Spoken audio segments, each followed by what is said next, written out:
咁我係 Angela 啦，咁我其實咧一向咧都注重健康嘅，咁就包括我就食嘢會食得冇咁肥膩啦嚇，唔好食咁多嘅碳水化合物啊咁樣樣。咁喺一次好偶然嘅機會咧，咁我照咗一次 Fibre Scan。咁我知道 Fibre Scan 咧就係照呢個肝，即係雖然我嘅 BMI 其實都好正常，咁我就冇發現原來咧我個肝脂好高，高到嘅程度咧應該係嚴重嘅程度。我係好 shock 嘅。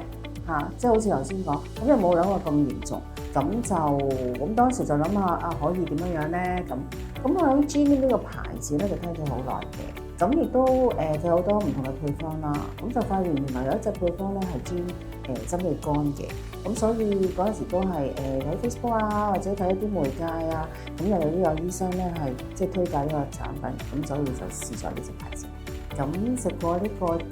Gene之後咧幾個月，咁再做 Fibre Scan 咧，就發覺咧我嘅指數咧由呢個嚴重咧就去翻呢個輕微。咁我又覺得如果嗰個人真係有需要，咁我相信食 supplement，而 Gene 咧亦都係一個好嘅